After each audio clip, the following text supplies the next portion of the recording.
nag-iiba na po sila ng landas. Ayan. Tapos siyempre po, yung nanguhuli na may hawak po ng biwas, mababagot na din.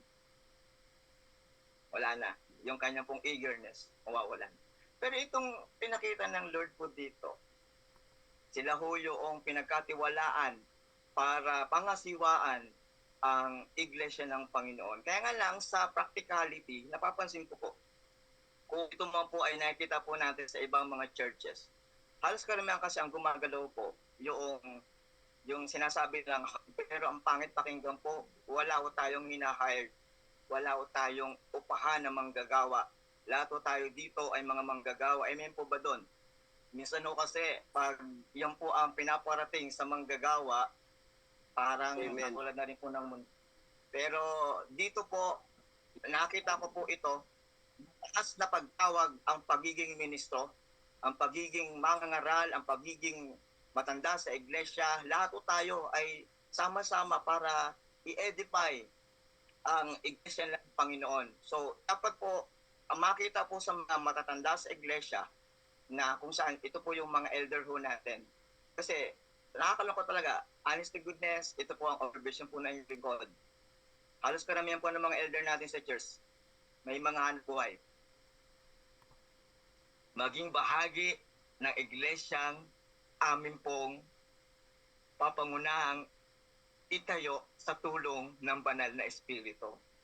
At yun po ay nagkatotoo. Lahat ho ng mga naandyan pinupuntahan po namin, sinasama po namin sa feeding. Tapos mayroon po dyan ang dating sundalo. Alam po natin ang mga sundalo, may mga ego yan. Ayun, pero na-win din ho natin. So ibig sabihin po, yung iglesia sa Admiral, yung lahat ng mga kapitbahay natin dyan, dahil nakita ang characteristics ng Panginoon sa kanyang iglesia, hindi na po kami nahirapan mga kapatid na i-win ang mga kapitbahay. Yan. So, at yan din po ang patuloy po natin pong gawin din. Ayan, house-to-house ministry, paano po ba mawin ang aming kapitbahay? Prepare lang ho kayo ng kape, prepare lang ho kayo ng simpleng breakfast, at pwede nyo na po yung kwentuhan ng mga magandang patotoo. Alam niyo po ang mga tao sa labas ng iglesia, magpapakita lang po yan ng intention sa inyo para makinig kung nakikita na talaga na si Kristo ay kumikilos sa ating buhay. Pag dumating man ho yun pa rin po ang ating pong ipadama. Kasi po, alam mo natin na ang mga tao nag-o-observe po sila sa ating mga galaw. Kung talagang si Jesus Christ ay nasa atin. Naalala ko po yung palabas ng Pan of the Christ. Aware po ba tayo sa palabas na ito? Halos karamihan po ng mga simbahan puno dahil po silang mapanood ang Panginoong Jesus.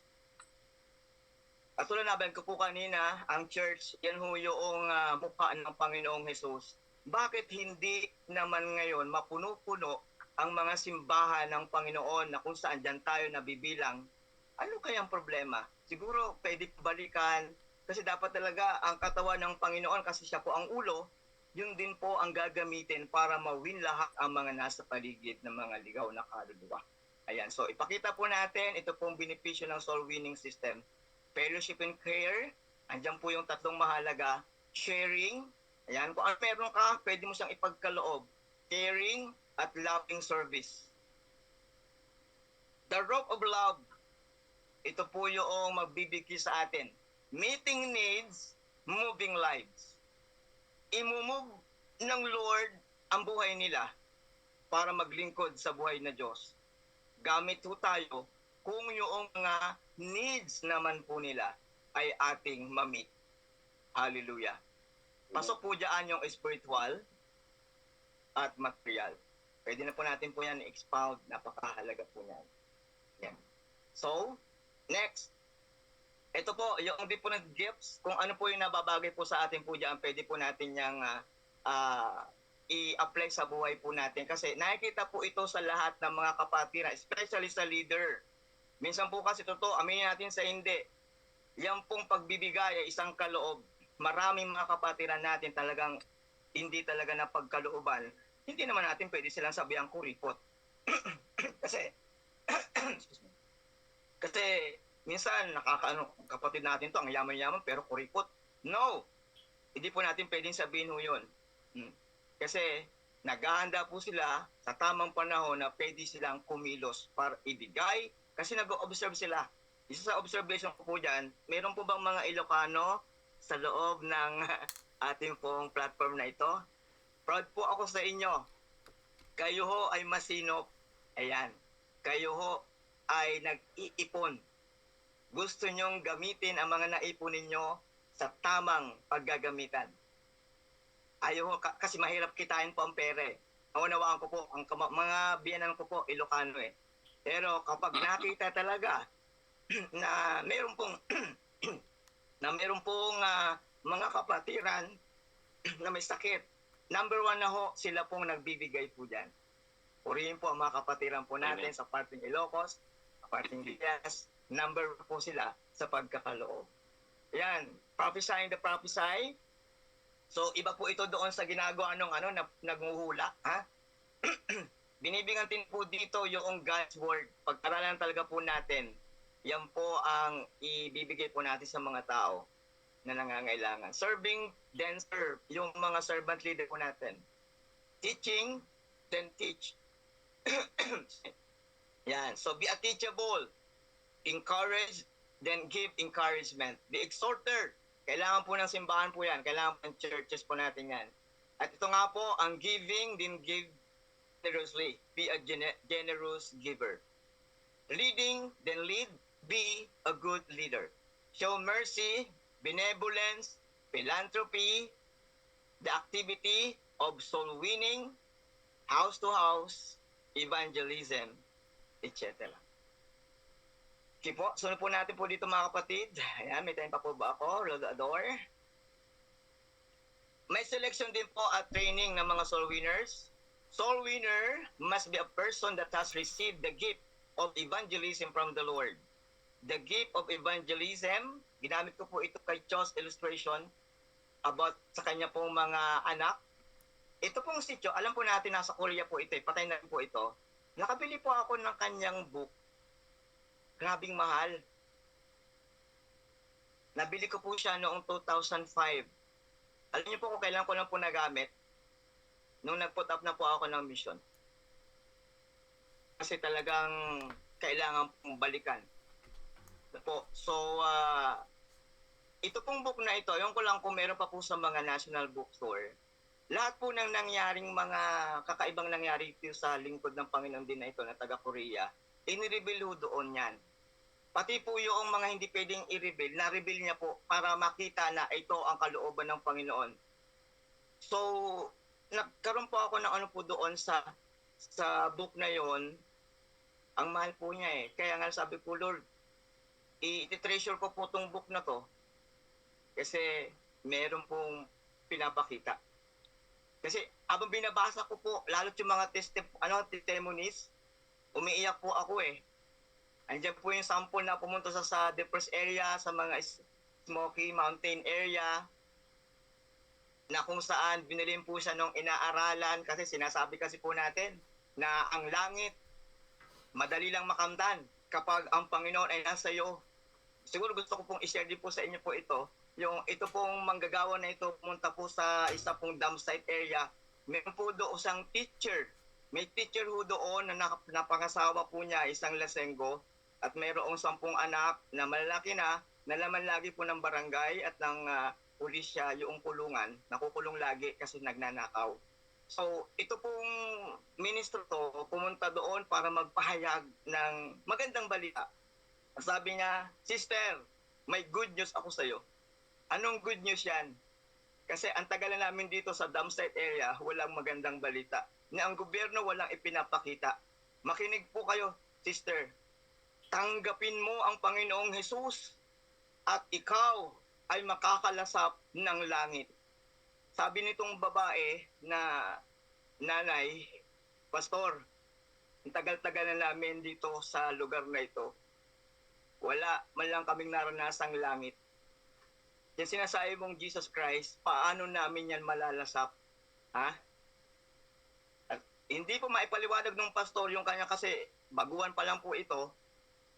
Kaya dineresyo niya agad yung babae. Pag hindi mo tinanggap ang Panginoong Yesus, impyerno ka. Sabi ng babae, nanggigigil, Pastor, gusto mong maranasan ng impyerno? Lagi akong binubugbog ng asawa ko. Gusto mong maranasan ng impyerno? Buhay pa kami, ini-impyerno na kami, matulog ka minsan dito. Kasi ang aming higaan, ang daming surot. Kinakagat ako, binubuntal ako ng asawa, ang aking anak. Sa madaling sabi po, ito pong pastor na ito ay nanlumo sa kanyang way ng evangelism ng soul winning. At siya po ay nawalan po ng gana sa pagkain kasi may tinuturo ito pong babae na ito na hindi ma-meet yung needs nila gamit ang mga lingkod ng Panginoon. Kaya ang ginawa po ng tao pong ito, itong ministro na to, binasa niya po uli ang mga kwento ng panghikayat ng Panginoong Hesus. Ang estilo ng Panginoong Hesus. Nakita niya po yung Lucas 4:18 hanggang 19 nang nakalagay po doon, ang Espiritu ng Panginoon ay nasa akin, sinugo niya ako upang ibigay sa mga mahirap ang magandang balita, sa lahat ng mga bilanggo na sila'y lalaya, sa lahat ng mga bulag na sila'y makakakita, at sa lahat ng mga nasisiil na sila'y makakaluwag-luwag na sa buhay at tatanggapin ang kaligtasan sa araw na iyon. At ito po ang ginawa po ng ministro na ito, bumalik po uli at sabi, Sister, may totoo kong magandang balita sa'yo. Pastor, ikaw na naman, kung may shotgun ako, binaril na kita. Hindi, makinig kang mabuti. Tanggapin mo ang Panginoon, paniwalaan mo mabuti, tanggapin ang banal na espiritu, lalaya ang asawa mo sa espiritu ng bisyo. Ang mga anak mo ay magkakaroon ng direksyon sa buhay, makakapagtapos ng pag-aaral, at kayo din ay maililipas sa isang lugar na napagandang lugar. Amen. Gumanda po ang pakiramdam ng babae.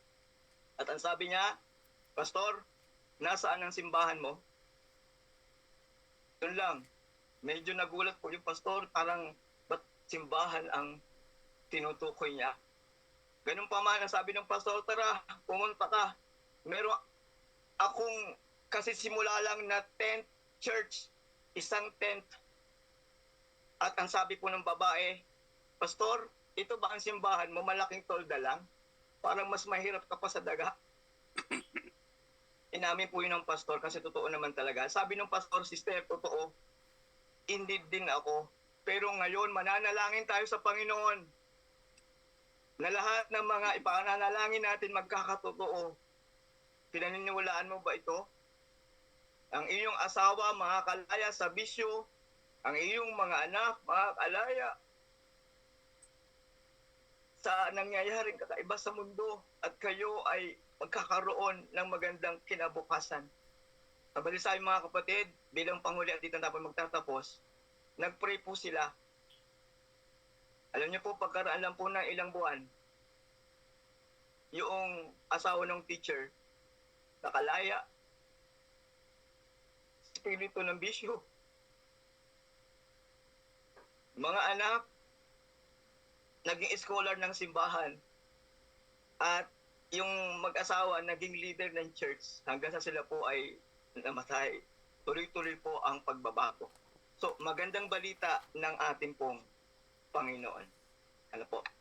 Amen. So, dito po mga kapatid, sa ating pong napag-aralan, medyo umaba po yata, pero mas okay lang po. Ayan, so kailangan po dito ng leadership training, apprentice, continual education. Ayan, so ito pong event, napakaganda rin po nito. Basahin niyo na lang po. Ayan, so dito po sa Motivating Soul Winners, kailangan lang po dito ng respect sa lahat ng mga manggagawa na naglaan ng oras, mga goal settler, setting. Kailangan pong makita po ang clear-cut goal plan na sa loob ng 5 taon, 10 taon, nakikita na po ang direksyon ng ating pong Panginoon. Hallelujah. Hallelujah. At Amen. panguli, napakalaga na sangkap din po sa mga soul winners na ating pong minomotivate ay yung pong encouragement lagi sa kanila. Amen. Purihin po ang Amen. Panginoon. So sa mga oras pong ito, kami po ay napapasalamat ang Admiral Church of Blessed Mission Love Seeds ay nagamit po para magbigay ng mga karunungan na galing sa Panginoon. Ito po yung soul winning. God bless po. Salamat po ni Panginoon. Amen. Praise the Lord. Jesus' name. Ay, mga tanong po. Bago tayo linger longer, saglit linger longer tayo, mag-closing prayer muna tayo. Then we can hear also from Erna. We can spend more time today. Okay? Sino bang hindi pa natin nakakapag-pray? Brother David Cahudo.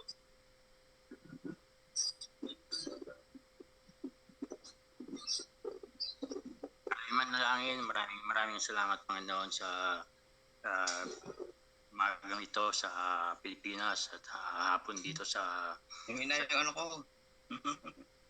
nawa Panginoon ay patubayan niyo ang bawat isa